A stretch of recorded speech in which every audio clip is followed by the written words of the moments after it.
Bonjour, bienvenue sur Baudin Prof TV. Alors, dans notre nouvelle vidéo, nous allons parler pouvoir d'achat. Alors, qu'est-ce que le pouvoir d'achat? Vous verrez qu'il y a deux définitions. La première, un peu technique, c'est la quantité de biens et services qu'une personne peut acheter ou épargner avec son revenu.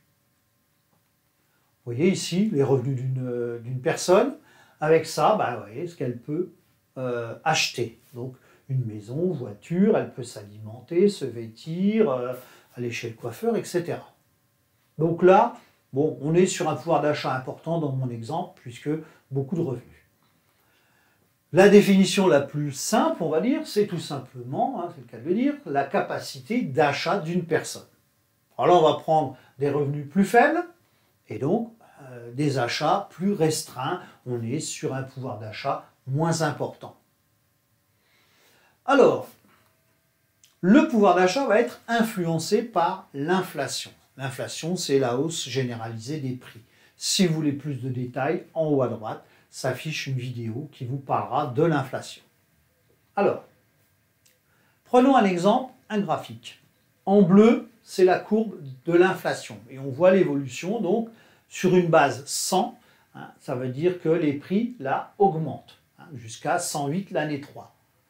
Mais vos revenus, la courbe orange, eux, augmentent moins vite. Donc, quand les prix augmentent plus vite que vos revenus, vous avez une baisse du pouvoir d'achat. Mais ça peut être aussi différent. Vous voyez, vos revenus sont stables, mais là, les prix baissent. On est sur ce qu'on appelle de la déflation. Donc, quand les prix baissent, si vos revenus sont toujours les mêmes, vous allez gagner en pouvoir d'achat. Donc vous voyez là, on a bien un lien entre l'inflation et le pouvoir d'achat. Voyons maintenant l'influence des revenus sur votre pouvoir d'achat.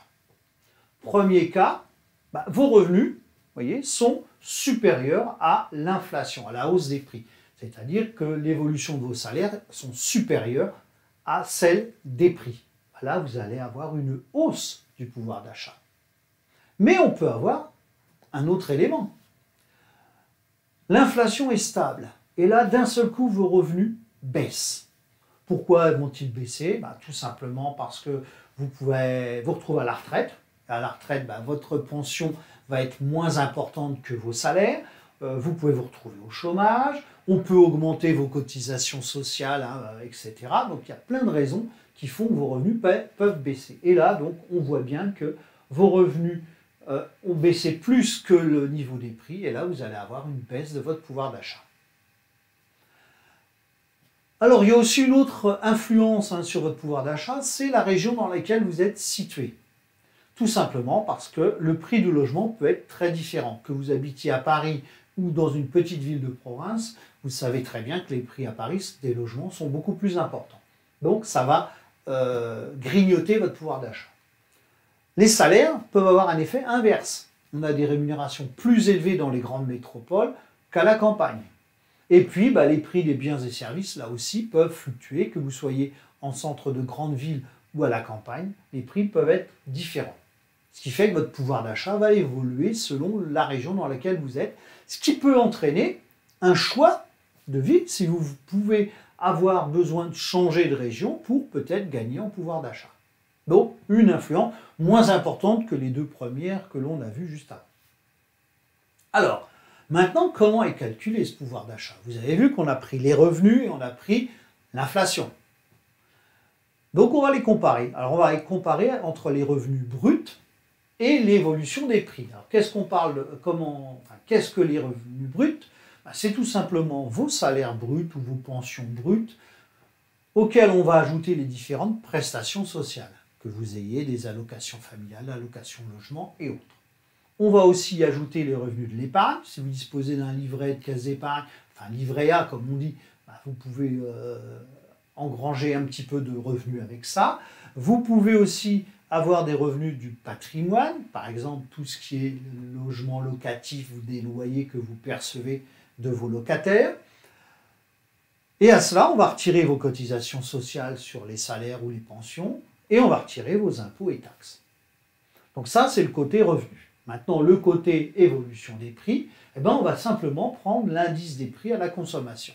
Alors là, si vous voulez savoir ce que c'est que l'indice des prix à la consommation, une vidéo en haut à droite s'affiche et vous expliquera ce que c'est.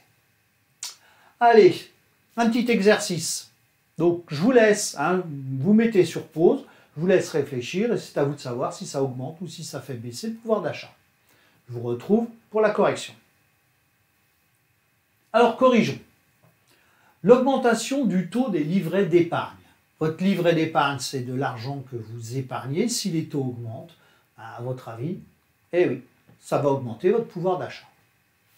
Augmentation de la taxe sur les carburants. Le carburant est un élément important dans votre pouvoir d'achat. Si on augmente les taxes, ça va coûter plus cher, donc ça va faire baisser votre pouvoir d'achat. Déménagement de Paris vers la province. On l'a vu un petit peu avant. Paris, c'est une ville chère pour y vivre, donc votre pouvoir d'achat va être moins important que si vous vivez en province. Donc, on est sur une augmentation du pouvoir d'achat. Augmentation du montant du SMIC. Le SMIC, c'est le salaire minimum. À partir de là, s'il augmente, ça va augmenter votre pouvoir d'achat. Mauvaise récolte de blé. Alors là, il faut être un petit peu plus pointu. Une mauvaise récolte de blé va entraîner que l'offre de blé va être inférieure à la demande. Et ça, on l'a vu sur la vidéo sur l'inflation. Quand la demande est supérieure à l'offre, les prix augmentent et donc ça fait baisser votre pouvoir d'achat. Les prix sont plus forts que peut-être les revenus que vous avez. Baisse de l'impôt sur le revenu. Alors, en plus, revenu, il y a un S en trop, on va dire. Mais bon, baisse de l'impôt sur le revenu, c'est simple. Si l'État vous octroie des baisses d'impôts, vous allez avoir plus d'argent disponible, donc ça va augmenter votre pouvoir d'achat. Augmentation des taux d'intérêt des crédits. Alors faites attention, ce n'est pas de l'épargne là. Les crédits, c'est quand vous empruntez à une banque. Si les taux augmentent, la banque va vous demander plus à rembourser et donc ça va faire baisser votre pouvoir d'achat. Et le dernier, encourager la concurrence. Oui, quand on encourage la concurrence, le principe, c'est que le but plutôt, c'est de faire baisser les prix. Donc si ça fait baisser les prix, ça va augmenter votre pouvoir d'achat. Voilà, j'en ai terminé avec cette vidéo sur le pouvoir d'achat. Donc si vous avez aimé, n'hésitez pas à liker ma chaîne et à la partager. Merci, au revoir.